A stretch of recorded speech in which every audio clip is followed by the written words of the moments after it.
Good morning students. उम्मीद करता हूँ सभी अपने परिवार के साथ में स्वस्थ होंगे।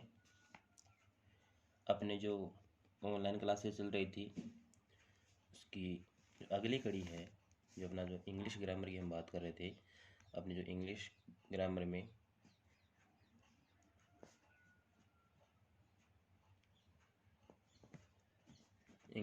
में हम जो टॉपिक पढ़ रहे थे वो था टेंस का। किसका पढ़ रहे थे? टेंस का टॉपिक पढ़ रहे थे। टेंस के टॉपिक में अगर हम बात करें तो टेंस के टॉपिक में हमने एज ए रूल जो 20 रूल्स थे, 20 रूल हमने पढ़े लिए थे, है ना। तो मैंने कहा था कि अगर अपनी जैसे दोबारा क्लास होगी आगे तो उस क्लास में हम जो 20 रूल थे ना, उन रूल के बारे में एक बार ज़रूर बातें करेंगे, है ना। तो अगर मैं आपसे बात करना चाहूँ तो आपका जो पहला रूल था वो पहला रूल इसलिए ये था कि अगर आपको सेंटेंस की शुरुआत में, सेंटेंस की स्टार्टिंग में क्या मिलता है? ब्लैंक स्पेस, खालिस्तान मिलता है, और उसके तुरंत बाद में कोई एच या मॉडल है, कोई हेल्पिंग वर्ब या मॉडल है, तो आप उस खालिस्तान में क्या लगा रहे थे? वर्ब की फर्स्ट फॉर्म में आईएनजी। दूसरा रूल था कि सेंटेंस की शुरुआत में तो क्या है? खालिस्तान है, लेकिन उसके तुरंत बाद में कोई हेल्पिंग वर्ब या मॉडल नहीं मिल रहा था, है। तब उस कंडीशन में क्या लगा रहे थे? उसको इम्पेरेटिव बना रहे थे। अगर ब्रैकेट में नेगेटिव है तो डू नॉट प्लस वर्ब का फर्स्ट फॉर्म लगा रहे थे। अगर नेगेटिव नहीं था है तो वर्ब का फर्स्ट फॉर्म लगा रहे थे। आपका रूल नंबर 3 था कि अगर आपको सेंटेंस में to would better, would rather, had better, had rather मिल रहा था, और उसके बाद में अगर ब्लैंक स्पेस है तो क्या लगा रहे थे? वर्ब का फर्स्ट फॉर्म। क्या लगा रहे थे? वर्ब का फर्स्ट फॉर्म लगा रहे थे। अगर बात करें रूल नंबर 4 की, तो अगर सेंटेंस में मॉडल है और मॉडल के बाद में अगर ब्लैंक स्पेस है तो क्या लगाएंगे? वर्ब का फर्स्ट फॉर्म। क्या लगाएंगे? वर्ब का फर्स्ट फॉर्म लगाएंगे। आपका जो रूल नंबर 5 था, रूल नंबर 5, वो ऐसे था कि सेंटेंस में क्या दिया हुआ हो? It is a time, it is a time plus a subject, मतलब इट इज़ टाइम दे रखा है, उसके साथ में कोई सब्जेक्ट दे रखा है, और अगर उसके बाद में ब्लैंक स्पेस से खालिस्तान है तो क्या, कौन सा टेंस फिलअप कर रहे थे? Past simple. और पास्ट सिंपल के लिए क्या लगा रहे थे? वर्ब का सेकंड फॉर्म। अगर ब्रैकेट में नेगेटिव दे रखा है वर्ड तो क्या लगा? डिड नॉट प्लस वर्ब का फर्स्ट फॉर्म, ठीक है। अगर हम आगे बात करें रूल नंबर 6 की, तो रूल नंबर 6 में हमने दिया था इट इज़ हाई टाइम। क्या था आपका? It is a high time plus subject. अगर उसके बाद में ब्लैंक स्पेस है तो हम फिलअप कर रहे थे उसमें पास्ट सिंपल। क्या लगा रहे थे? Past simple. और पास्ट सिंपल के लिए वही वर्ब का सेकंड फॉर्म या फिर डिड नॉट प्लस वर्ब का फर्स्ट फॉर्म। अपना जो रोल नंबर 7 था वो था it is plus ordinal number. Ordinal number की अगर हम बात करें तो ऑर्डिनल नंबर थे आपके first, second, third, fourth, fifth, है ना, इस प्रकार से, प्लस टाइम प्लस सब्जेक्ट। उसके बाद में अगर आपको क्या मिल रहा है? खालिस्तान, ब्लैंक स्पेस मिल रहा है, तो आप उसमें क्या फिलअप करोगे? Present perfect. It is time, it is plus ordinal number plus time plus subject. उसके बाद में अगर ब्लैंक स्पेस है तो क्या लगाओगे? Present perfect. और प्रेजेंट परफेक्ट के लिए हैज़ या हैव प्लस वर्ब का थर्ड फॉर्म। आई अगर सब्जेक्ट रूप में आपको आई, वी, यू, दे या प्लुरल नाउन मिल रहा था तो लगा रहे थे हैव, और ही, सी, इट, नेम और सिंगुलर नाउन मिल रहा था तो लगा रहे थे हैज, ठीक है। आपका रूल नंबर जो 8 था वो इस प्रकार से था, सपोजिशन वाला, जो हम इमेजिनेशन करते हैं ना, कंडीशनल सेंटेंस की बात हो रही थी कि आई विश आई, अगर उसके बाद में खालिस्तान है और आपको बी की वर्ब दे रखी थी तो आपको वर्ब फिलअप करना है, न कि वॉज, है ना। यहाँ तक कोई दिक्कत किसी के? अपने 8 रूल हो गए। कितने रूल हो गए? 8 रूल। अगर हम बात करें रूल नंबर 9 की, 9वें रूल की बात करें तो आपको कोई सेंटेंस दे रखा है, सेंटेंस में वर्ब दे रखी है और वर्ब के तुरंत बाद में क्या है? ब्लैंक स्पेस है ना। तो वर्ब के तुरंत बाद, जैसे वर्ब की first form, second form, third form, fourth form या फिफ्थ फॉर्म है, उसके बाद में अगर क्या है आपके पास में? ब्लैंक स्पेस है, तो क्या लगाओगे? उस वर्ब की फर्स्ट फॉर्म में आईएनजी या फिर टू प्लस वर्ब का फर्स्ट फॉर्म, दोनों ही सही है। अगर ऑप्शन में दोनों दे रखे हैं तब आपको वर्ब की फर्स्ट फॉर्म में आईएनजी वाले को वरीयता देनी है, ठीक है। अगर बात करें आगे तो हमें एज ए कंजक्शन क्या मिल रहा था? Since. As a conjunction since मिल रहा था। तो सिंस के रूप में अगर कंजक्शन मिलता है, अगर सेंटेंस के एक तरफ अगर पास्ट सिंपल दिया हुआ है तो दूसरी तरफ क्या लगाएंगे? Present perfect. और प्रेजेंट परफेक्ट के लिए क्या लगा रहे थे, हैज़ या है प्लस वर्ब का थर्ड फॉर्म। अगर एक तरफ सिंस के प्रेजेंट परफेक्ट दे रखा है तो दूसरी तरफ क्या लगाएंगे, पास्ट सिंपल। और पास्ट सिंपल के लिए वर्ब का सेकंड फॉर्म या फिर डिड नॉट प्लस वर्ब का फर्स्ट फॉर्म। मैंने वो पहचाना बताया था आपको कि वर्ब की सेकंड और थर्ड फॉर्म की पहचान कैसे करते हैं, है ना। आइडेंटिफिकेशन के लिए बताया था, वर्ब का थर्ड फॉर्म अपने पहले हमेशा क्या लेके आता है, एच लेके आता है ना। हम बात करें रूल नंबर 11 की, 11 की। अब तो आपको एज ए कंजक्शन कौन सा, एंड मिले, कौन सा कंजक्शन मिले, एंड मिले। एंड किसको शो कर रहा हो, पास्ट टाइम को, मतलब कि एंड के एक तरफ क्या दिया हुआ हो, वर्ब का सेकंड फॉर्म दिया हुआ हो, तब दूसरी तरफ क्या लगाएंगे, वर्ब का सेकंड फॉर्म ही आएगा। अगर एक तरफ did plus not plus verb का फर्स्ट फॉर्म दे रखा है तो दूसरी तरफ भी क्या आएगा, डिड नॉट प्लस वर्ब का फर्स्ट फॉर्म। ध्यान रहे, अगर एक तरफ वर्ब का सेकंड फॉर्म है तब ही दूसरी तरफ वर्ब का सेकंड फॉर्म आएगा। अगर एक तरफ डिड नॉट प्लस वर्ब का फर्स्ट फॉर्म है तो दूसरी तरफ भी डिड नॉट प्लस वर्ब का फर्स्ट फॉर्म ही आएगा। अगर आपको एज ए कंजक्शन क्या मिले, बट मिले, क्या मिले, बट मिले। और बट किसको शो करे, पास्ट टाइम को। मतलब बट कौन सा होता है, किंतु परंतु लेकिन। बट का मतलब होता है किंतु परंतु लेकिन, मतलब ये एडवर्सेटिव कंजक्शन होता है आपका, विरोधाभास करता है। तो अगर इसमें एक तरफ वर्ब का सेकंड फॉर्म दे रखा है तो दूसरी तरफ did plus not plus verb का फर्स्ट फॉर्म में आएगा। अगर एक तरफ डिड नॉट प्लस वर्ब का फर्स्ट फॉर्म दे रखा है तब दूसरी तरफ क्या जाएगा, वर्ब का सेकंड फॉर्म आ जाएगा, ठीक है। अब बात हो रही थी अपने रूल नंबर 13 की। उसमें अपन तो आफ्टर बिफोर वाले टर्म्स की बात करेंगे, है ना। अगर सेंटेंस के शुरुआत में आफ्टर या बिफोर में से कोई एक है, उसके तुरंत बाद में ब्लैंक स्पेस है तो क्या लगाओगे, वर्ब की फर्स्ट फॉर्म में आईएनजी। अगर इसके साथ में इसका नेक्स्ट क्लोज भी दे रखा है तो उसमें क्या फिलअप करोगे, पास्ट सिंपल। और पास्ट सिंपल के लिए वर्ब का सेकंड फॉर्म या फिर डिड नॉट प्लस वर्ब का फर्स्ट फॉर्म। अगर बात करें रूल नंबर 14 की, रूल नंबर 14 की, तो अगर आपको सेंटेंस में क्या दे रखा हो, आफ्टर या बिफोर दे रखा हो, है ना। आफ्टर या बिफोर के बाद में क्या मिले आपको, सब्जेक्ट मिले। और अगर सब्जेक्ट के बाद में ब्लैंक स्पेस हो तो क्या लगाओगे, वर्ब की फर्स्ट फॉर्म एस या ई एस, है ना। अगर इसका नेक्स्ट क्लोज मिलता है तो क्या देखो फिलअप करोगे, विल या शैल प्लस वर्ब की फर्स्ट फॉर्म, आई और वी के साथ में शैल और बाकी सभी के साथ में विल। ध्यान रहे ये हमेशा जैसे प्रेजेंट टाइम और फ्यूचर टाइम में ही जाएगा, कभी भी पास्ट टाइम में नहीं बनेगा इसका, ठीक है ना।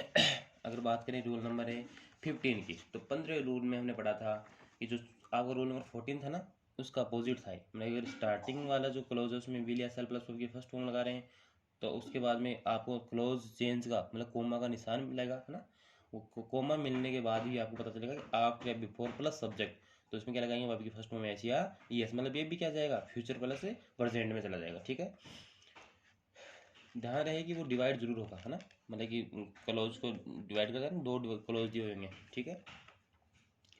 अब बात करें आफ्टर या बिफोर की, है ना।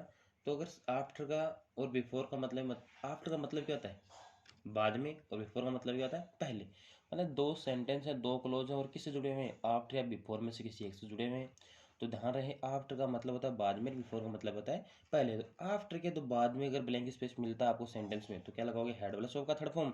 अगर बिफोर से पहले अगर आपको क्या मिलता है, ब्लैंक स्पेस मिलता है तो हेड प्लस वर्ब की थर्ड फॉर्म। ध्यान रहे कि आफ्टर के अगर पहले आपको ब्लैंक स्पेस मिल जाए तो कौन सा टेंस आएगा, पास्ट सिंपल। पास्ट सिंपल के लिए वर्ब का सेकंड फॉर्म, अगर नेगेटिव तो डिड नॉट प्लस वर्ब का फर्स्ट फॉर्म, है ना। और अगर बिफोर से पहले अगर ब्लैंक स्पेस मिलता तो हेड प्लस वर्ब की थर्ड फॉर्म आ जाएगी। अगर बिफोर के बाद में अगर ब्लैंक स्पेस मिलता तो वर्ब का सेकंड फॉर्म या फिर डिड नॉट प्लस वर्ब का फर्स्ट फॉर्म, मतलब पास्ट सिंपल टेंस। फिर हम रूल नंबर 17 की बात कर रहे थे। तो रूल नंबर 17 की अगर बात करें तो 17 में अपने को टाइम एडवर्बियल्स मिली थी, है ना। आपने याद भी की होंगी, है ना। अब बताओ मेरे को साथ साथ में, टाइम अगर टाइम एडवर्बियल की बात कर रहा हूँ मैं, साथ साथ में बोलना मेरे को, ना याद है कि नहीं आपके। Usually, daily, hardly, rarely, badly, scarcely, generally, frequently, occasionally, sometimes, once, twice, often, always, never, seldom, ever, every, etcetera ना। इस प्रकार से हमने एडवर्ब की बात की थी। तो ये एडवर्ब मिलते हैं तो कौन सा टेंस होता है, प्रेजेंट सिंपल या फिर सिंपल प्रेजेंट, या इसको हम क्या बोल सकते हैं, इंडेफिनेटिव बोल सकते हैं, है ना। इसमें हमने जो अफर्मेटिव सेंटेंस है, नेगेटिव सेंटेंस है, उनकी बात की थी। अगर अफर्मेटिव सेंटेंस तो वर्ब की फर्स्ट फॉर्म में एस या ईएस लगाएंगे, है ना। अगर किन के साथ लगेगा तो ही सी इट नेम और सिंगुलर नाउन होंगे तो वर्ब की फर्स्ट फॉर्म में एस या ईएस लगेगा। अगर सब्जेक्ट ग्रुप में आई वी यू दे या प्लूरल नाउन मिलता तो वर्ब फर्स्ट में ऐसे नहीं लगेगा, है ना। तो वर्ब जिनके लास्ट में क्या मिला था, S, double S, S H, C H, X O Z, तो उनमें से क्या लगाएंगे ई एस, और जो बाकी वर्ब बच के उसमें क्या लगाएंगे एस। अगर नेगेटिव सेंटेंस की बात करूँ तो नेगेटिव सेंटेंस में क्या लगा रहे थे, do does plus not plus verb का फर्स्ट फॉर्म। अगर सब्जेक्ट ग्रुप में आई वी यू दे और प्लूरल नाउन है तो क्या लगाएंगे डू। अगर सब्जेक्ट ग्रुप में ही सी इट नेम और सिंगुलर नाउन है तो क्या लगाएंगे डज। ठीक है, मैं बात करूँ रूल नंबर 18 की, जो 18 रूल था अपना, है ना, रिकेप क्लास करिए बेटा अपने, ठीक है ना, ध्यान दो अपने, साथ साथ में इनको याद भी जो किया है कि नहीं किया आपको है कि नहीं, है ना, उनको आप चेक करो। टाइम एडवर्बियल्स मिले आपको, नाउ, नाउ एट एज, है ना, at this time, at this moment, at present time, these days, today, tonight, at extra, है ना। तो कौन सा टेंस हुआ, प्रेजेंट कॉन्टिन्यूस या फिर प्रेजेंट प्रोग्रेसिव। इसमें क्या लगा रहे थे, is am are plus verb की फर्स्ट फॉर्म में आई एन जी, है ना, आई के साथ में एम, वी यू दे और प्लूरल के नाउन के साथ में are, he she it name और सिंगुलर नाउन के साथ में इज। ठीक है, अगर बात करूँ रूल नंबर 19 की, तो आपको एडवर्ब के रूप में yet, already, so far, up to now, recently, lately, just, ये क्या मिल रहे थे आपको, टाइम एडवर्बियल्स मिल रहे थे, है ना। तो कौन सा टेंस था आपका, प्रेजेंट परफेक्ट, या इसको क्या बोल सकते हैं, प्लू परफेक्ट भी बोल सकते हैं। इसके लिए क्या लगा रहे थे, हैज़ या हैव प्लस वर्ब की third form. I we you they और प्लूरल नाउन के लिए have, he she it name और सिंगुलर नाउन के लिए हैज़। ठीक है, और अपना जो कल का लास्ट रूल था, रूल नंबर 20, हमारी बात हुई थी अगर सेंटेंस में आपको since, for, all plus time मिलता है तो कौन सा टेंस होगा, परफेक्ट कॉन्टिन्यूस। परफेक्ट कॉन्टिन्यूस क्या लगाते हैं, बीन प्लस वर्ब की फर्स्ट फॉर्म में आई एन जी। ध्यान रहे सिंस, फॉर, ऑल के बाद में अगर एक टाइम मिलता तो कौन सा होगा, प्रेजेंट परफेक्ट कॉन्टिन्यूस। अगर सिंस फॉर ऑल के बाद में दो टाइम मिलता तो कौन सा होगा, पास्ट परफेक्ट कॉन्टिन्यूस। और सिंस फॉर ऑल के बाद में दो टाइम मिलता है, दोनों टाइम किससे जुड़ा हुआ है, बाय से, तो कौन सा टेंस होगा, फ्यूचर परफेक्ट कॉन्टिन्यूस। ठीक है, प्रेजेंट परफेक्ट कॉन्टिन्यूस के लिए क्या लगा रहे थे, हैज या have plus been plus verb की फर्स्ट फॉर्म में आईएनजी। अगर पास्ट परफेक्ट कॉन्टिन्यूस मिल रहा है तो क्या लगा रहे थे, had plus been plus verb की फर्स्ट फॉर्म में आईएनजी। और अगर आपको फ्यूचर परफेक्ट कॉन्टिन्यूस टेंस मिल रहा था तो क्या लगा रहे थे, विल या shall plus have plus been plus verb की फर्स्ट फॉर्म में आईएनजी। दोबारा देखो, विल या shall plus have plus been plus verb की फर्स्ट फॉर्म में आईएनजी। ये थी आपकी रिकेप क्लास, जो आपके जो 20 रूल्स, जो 20 रूल हुए हैं उनकी रिकेप क्लास थी। मेरा मानना है कि भैया आपके जो 20 रूल हैं वो अच्छी तरीके से याद हो गए होंगे, है ना। 20 रूल तक कोई दिक्कतें नहीं आनी चाहिए। जैसे एज ए रूल अपना टेंस कंप्लीट होगा, मैं आपको कुछ एक्सरसाइज दूंगा, है ना, उस एक्सरसाइज को आपको साथ साथ में करना है, आंसर देना, ठीक है। तो आज हम बात करते हैं रूल नंबर 21, 21। अगर 21वें रूल की बात करें तो आपको टाइम एडवर्बियल मिले, क्या मिले, टाइम एडवर्बियल। कौन कौन से टाइम एडवर्बियल मिले, अगर आपके पास में एगो, यस्टरडे, एगो, यस्टरडे, लास्ट, मतलब कि last day, last month, last year, है ना, इस प्रकार से, the previous day, PREVIOUS, previous day, या the day before, the day before, the day before. अगर आपको ये एडवर्ब्स ETC, अगर आपको ये एडवर्ब्स मिलती हैं तो कौन सा टेंस होगा, पास्ट सिंपल या फिर सिंपल पास्ट। क्योंकि कुछ बच्चे कहते हैं सर आपने इसको सिंपल पास्ट नहीं लिखा, कुछ कहते हैं सर आपने इसको सिंपल पास्ट सिंपल लिख दिया ना, या फिर पास्ट इंडेफिनिट, जिस प्रकार से समझ में आ सके आपके ना, पास्ट इंडेफिनिट। और पास्ट टेंस के लिए क्या लगाते हैं भाई, पास्ट टेंस के लिए क्या लगाते हैं, वर्ब का सेकंड फॉर्म, या फिर did plus not plus verb का फर्स्ट फॉर्म।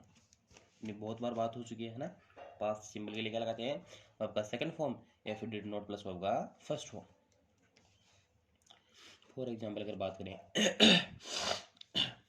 ध्यान दे, आपको कौन से एडवर्ब मिले, एगो, यस्टरडे, लास्ट मतलब last day, last month, last year, इस प्रकार से ना जिसके साथ लास्ट लगा हो।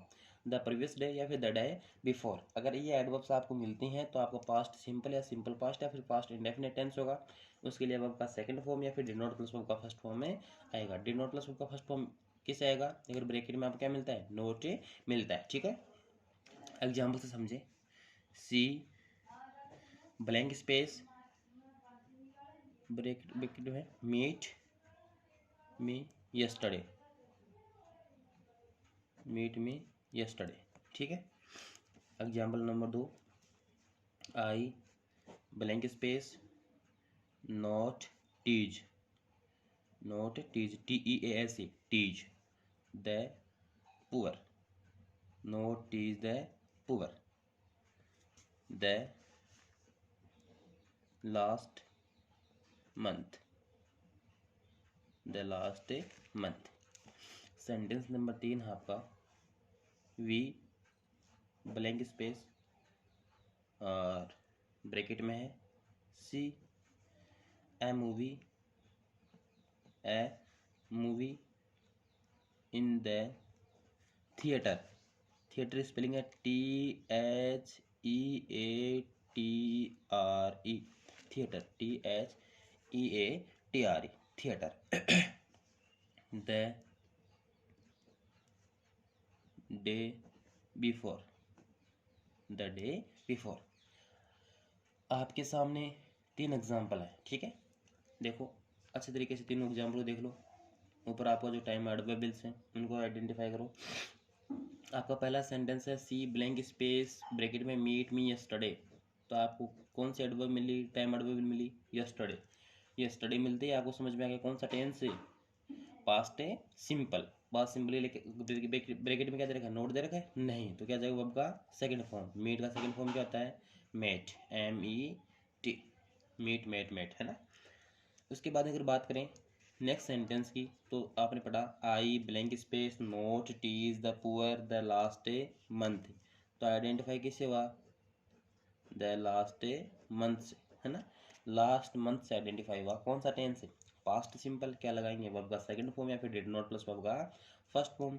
अपने ब्रैकेट में देखा नोट दे रखा तो डिड नॉट प्लस वर्ब का फर्स्ट फॉर्म हो जाएगा। तो आई डिड नॉट, वर्ब का फर्स्ट फॉर्म दे रखा है टीज TEA ऐसे, तो क्या जाएगा? I did not tease the poor the last month. ठीक है, नेक्स्ट और लास्ट सेंटेंस इस एक्सरसाइज का बताओ, खुद बताओ क्या आएगा इसमें। पहचानो, we blank space see a movie in the theatre the day before. क्या मिला?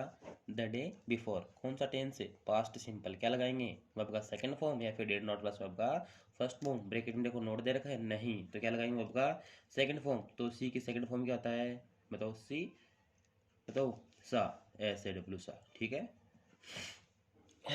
हाँ, किसी की कोई दिक्कत इसमें? मेरा मानना है कि रूल नंबर 21 तक कोई दिक्कतें नहीं होनी चाहिए। तो आज की जो क्लास थी उस क्लास में हमने जो 20 तक आपका रूल था उस रूल को रिकैप किया, है ना। और एक हमने सिर्फ आज एक ही रूल पढ़ा है, रूल नंबर 21। ठीक है, तो 21 रूल तक आपको मेरा ये मानना है कि क्लियर हो गया होगा टेंस। ठीक है, बाकी की बात अगली क्लास में। ये देखो, ध्यान रहे आपको याद रखना है, एगो, yesterday, last, the previous day, the day before, ये एडवर्ब्स मिलती हैं तो पास्ट सिंपल होगा। पास्ट सिंपल वर्ब का सेकंड फॉर्म या फिर डिड नॉट प्लस वर्ब का फर्स्ट फॉर्म लगाते हैं। नेगेटिव होता है तो डिड नॉट प्लस वर्ब का फर्स्ट फॉर्म आता है। अगर आपको पॉजिटिव सेंटेंस मिलता है, ब्रैकेट में नोट नहीं मिलता, तो वर्ब का सेकंड फॉर्म आता है। ठीक है, तो मेरा ये मानना है कि आपको रूल नंबर 21 तक अच्छी तरीके से अपनी नोटबुक में कवर कर लिए होंगे। ठीक है, बाकी की बातें अगली क्लास में।